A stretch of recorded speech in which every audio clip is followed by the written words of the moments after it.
Hello എല്ലാവർക്കും നമസ്കാരം. അപ്പോൾ നമ്മുടെ എമ്പുരാന് ശേഷം ധീരവീരസൂരൻ വിക്രം, സുരാജ് വഞ്ഞാറമൂട്, അതേപോലെ തന്നെ SJ സൂര്യ എന്നിവർ പ്രധാന കഥാപാത്രത്തിൽ എത്തുന്ന ധീരവീരസൂരൻ നമ്മൾ ഇപ്പോൾ കണ്ടിരിക്കുകയാണെന്ന്. പടം ഡയറക്റ്റ് ചെയ്തിരിക്കുന്നത് SU Arunkumar, produced by Riya Shibu. അപ്പോൾ Suraj, cinematography Theni Eshwar, edited by Prasanna GK, music by GV Prakash Kumar and production HR pictures, distributed by 5 Star K Senthil. 27-ാം തീയതിയാണ് പടം റിലീസ് ചെയ്തത്. നമ്മുടെ എമ്പുരാന് ഒപ്പം തന്നെയാണ് റിലീസ് ചെയ്തത്. പടത്തിന് എന്തോ ലീഗൽ ഇഷ്യൂസ് ഒക്കെ ഉണ്ടായിരുന്നു, കുറച്ച് പടം നിർത്തിവെക്കേണ്ടൊക്കെ വന്നിരുന്നു എന്നാണ് കേട്ടത്. പക്ഷെ ഞാനിവിടെ ദുബായിലാണ് പടം കണ്ടത്. പടം കണ്ടു. പടത്തിന് ഞാൻ 29-ാം തീയതി രാത്രി കാണുമ്പോൾ ഒരു 55-60% ഓക്യുപ്പൻസി ഉണ്ട് പടത്തിന്. അപ്പോൾ അത്യാവശ്യം ക്രൗഡ് പുള്ളിങ് ആണ് പടം. പടത്തിനെ കുറിച്ചിട്ട് പറയുകയാണെന്നുണ്ടെങ്കിൽ നല്ല അഭിപ്രായങ്ങളാണ് പുറത്ത് കേട്ട് വരുന്നത്. എല്ലാവരും പടം കൊള്ളാം എന്നുള്ള ഒരു ഇതാണ് പറയപ്പെടുന്നത്. പക്ഷേ എമ്പുരാൻ്റെ റിലീസ് ഈ പടത്തിനും തമിഴ്നാട്ടിൽ ബാധിച്ചിട്ടുണ്ട് എന്നാണ് കേൾക്കുന്നത്. എനിവേ, പടത്തിൻ്റെ എൻ്റെ സ്വന്തമായ അഭിപ്രായം എനിക്ക് ഇഷ്ടപ്പെട്ടോ ഇല്ലയോ എന്നുള്ളതാണ്. അപ്പോൾ പടത്തിന് നമുക്ക് അങ്ങനെ ഒരു ഒറ്റയടിക്ക് ഒരു വൺ ഷോട്ട് അഭിപ്രായം നമുക്ക് പറയാൻ പറ്റില്ല. അപ്പോൾ നമുക്കൊരു ഘട്ടമായിട്ടുള്ള ഒരു അഭിപ്രായമാണ് ഞാൻ പറയുന്നത്. കാരണം പടം തുടങ്ങി ഒരു 5 മിനിറ്റിനുള്ളിൽ തന്നെ ഞാൻ പടത്തിലേക്ക് ഇന്നായി. ആ ഒരു ഇൻസിഡൻറ്റും അതിൻ്റെ കാര്യങ്ങളൊക്കെ ആയിട്ട് ഇങ്ങനെ പോകുന്നു. ഇൻ്റർവെൽ വരെ ഓക്കെ. ഇൻ്റർവെൽ കഴിഞ്ഞിട്ട് കുറച്ച് ലാഗും കാര്യങ്ങളൊക്കെ ഉണ്ടായിരുന്നു.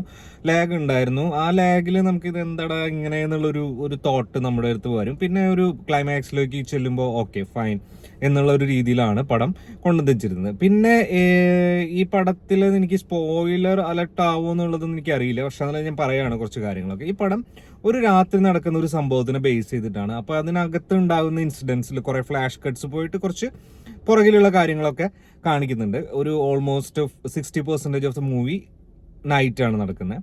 നൈറ്റ് ഒരു ചെറിയ റിവെഞ്ചും ഒരു എസ്കേപ്പ് മോഡലും, ഒരു ഇൻസിഡൻറ്റിൽ നിന്ന് എങ്ങനെ പുറത്തേക്ക് വരുന്നു, അല്ലെങ്കിൽ അവരുടെ ഫാമിലിനെ എങ്ങനെ പ്രൊട്ടക്റ്റ് ചെയ്യുന്നു എന്നുള്ള ഒരു രീതിയിലാണ് പടം വരുന്നത്. ഓഫ് കോഴ്സ് സുരാജ് വെഞ്ഞാറമൂടും ടീമും വില്ലനാണ്. നമ്മുടെ വിക്രവും ഒരു നെഗറ്റീവ് ഷെയ്ഡുള്ള ക്യാരക്ടറായിട്ടാണ് ഇതിനകത്ത് കാണിച്ചിട്ടുള്ളത്. അദ്ദേഹത്തിൻ്റെ ധീരതയും അത് വീരം ശൂരമൊക്കെ കാണാൻ പോയി കഴിഞ്ഞാൽ അത് എനിക്ക് ഫീൽ ചെയ്ത ഒരു 2-3 സീനിൽ മാത്രമാണ് ആ ഒരു ഗൂസ് ബം പെർഫോമൻസ് വന്നിട്ടുള്ളത്. ഗൂസ് ബം എന്ന് പറഞ്ഞു കഴിഞ്ഞാൽ അന്ന് ഞാനൊരു എന്താ പറയുക, ഒരു നോർമലായിട്ട് പറഞ്ഞതാണ്. നമ്മളെ പിടിച്ചിരുത്തുന്ന രീതിയിലുള്ള ഒരു പെർഫോമൻസ് വിക്രം കാഴ്ചവെച്ചിട്ടുള്ളത്. എനിവേ, ഓഫ് കോഴ്സ് അതല്ലാതെ നോക്കുകയാണെന്ന് പടത്തിൻ്റെ മേക്കിംഗ് നല്ലതാണ്, എൻഗേജിങ് ആണ്, നല്ലൊരു പാട്ടുണ്ട്, നല്ലൊരു ഡ്രാമയാണ്. ഒറ്റ വാക്കിൽ നമുക്ക് പറയാമെന്ന് പറഞ്ഞു കഴിഞ്ഞാൽ ഒരു emotional drama, suspense, little bit action packed എന്നേ പറയാൻ പറ്റുള്ളൂ. ഒരു ഫുൾ ടൈം ഒരു ആക്ഷൻ പാക്ഡ് മൂവി അല്ല പടം.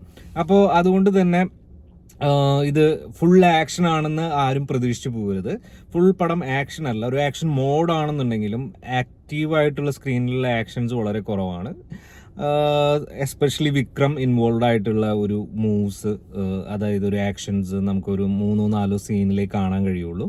ബാക്കിയെല്ലാം എന്താ പറയുക, ഒരു survival mode of survival plus drama plus action എന്ന് നമുക്ക് വിശേഷിപ്പിക്കേണ്ടി വരും. അപ്പോൾ പടം കണ്ടിട്ടുള്ളവർ അവരുടെ സത്യസന്ധമായ അഭിപ്രായങ്ങൾ ഇവിടെ രേഖപ്പെടുത്തുക. പിന്നെ എന്നോട് എന്തെങ്കിലും വിയോജിപ്പുണ്ടെങ്കിൽ കമൻറ്റ് ബോക്സിൽ പറയാം, നമുക്ക് ഡിസ്കസ് ചെയ്യാം. ഓക്കെ, അത് എന്തെങ്കിലും ഉണ്ടെങ്കിൽ പറയുകയാണെന്നുണ്ടെങ്കിൽ ഞാൻ അതിനെക്കുറിച്ച് ഡീറ്റെയിൽ ആയിട്ട് അറിഞ്ഞതിന് ശേഷം, അല്ലെങ്കിൽ റിസർച്ച് ചെയ്തതിന് ശേഷം നിങ്ങളായിട്ട് ഞാൻ വീണ്ടും പങ്കുവയ്ക്കുന്നതായിരിക്കും. ഇതോടൊപ്പം തന്നെ എനിക്ക് വീണ്ടും പറയാനുള്ളൊരു കാര്യം, ഞാൻ എമ്പുരാൻ്റെ ഒരു ഷോ കണ്ടിട്ട് ഞാൻ എൻ്റെ റിവ്യൂ ചെയ്തിട്ടുണ്ടായിരുന്നു. അത് കഴിഞ്ഞിട്ട് ഞാൻ ഐമാക്സിൽ പോയി കണ്ടിട്ട് ഞാൻ പടത്തിനെ കുറിച്ച് പറയാമെന്ന് പറഞ്ഞിട്ടുണ്ട്. ഞാൻ അതും ഇവിടെ പറയാൻ ഉദ്ദേശിക്കുകയാണ്. എമ്പുരാൻ ഞാൻ അവിടെ ഐമാക്സിലല്ല കണ്ടത്, മാക്സിലാണ് കണ്ടത്. ഒരു വലിയ സ്ക്രീനും വലിയ നല്ല സൗണ്ട് എഫക്റ്റുമായിട്ടുള്ളത്. അതിലെനിക്ക് പ്രത്യേകിച്ച് പറയാനുള്ളത് ഡോൾബി അറ്റ്മോസ് 10.1 സൗണ്ട് സിസ്റ്റം ഉള്ള ഒരു തിയേറ്ററിലാണ് കണ്ടത്. അപ്പോൾ എനിക്ക് അതിൻ്റെ ബീജിയും മ്യൂസിക്കും ഒക്കെ അത്യാവശ്യം ഓക്കെ മോഡിലേക്ക് തോന്നിയിട്ടുണ്ട്. പടം ഞാൻ പറഞ്ഞതിൽ നിന്നും വലിയ അഭിപ്രായ വ്യത്യാസങ്ങളൊന്നുമില്ല. ഒരു ഓക്കെ പടമാണ്. ലൂസിഫറായിട്ട് കമ്പയർ ചെയ്യുമ്പോൾ, ഒരു പൃഥ്വിരാജ് അല്ലെങ്കിൽ മോഹൻലാൽ ഫാൻ ബോയ് എന്നുള്ളത് രീതിയിൽ നോക്കുമ്പോൾ ലൂസിഫറിൻ്റെ ഒപ്പം കടപിടിക്കുന്ന ഒരു സിനിമയല്ല അത്. അതിൻ്റെ ഓരോ ഷോട്ടുകളും അതേപോലെ തന്നെ ബാക്കിയുള്ള കാര്യങ്ങളൊക്കെ ഹോളിവുഡ് സ്റ്റൈലിൽ വന്നിട്ടുണ്ടെങ്കിലും അത് ഒരു ഫാൻ ബോയിനെ എത്രത്തോളം തൃപ്തിപ്പെടുത്തുന്നു എന്നുള്ളതിൻ്റെ ബേസ് വെച്ച് പറയുകയാണെങ്കിൽ എനിക്ക് ഒരു സാറ്റിസ്ഫാക്ഷൻ തന്നിട്ടില്ല അത്. സോ ലെറ്റ് സി, നിങ്ങളുടെ അഭിപ്രായങ്ങളും ഞാൻ വിലയിരുത്തുന്നു. ഞാൻ എൻ്റെ സ്വന്തമായിട്ടുള്ള അഭിപ്രായമാണ് പറഞ്ഞത്.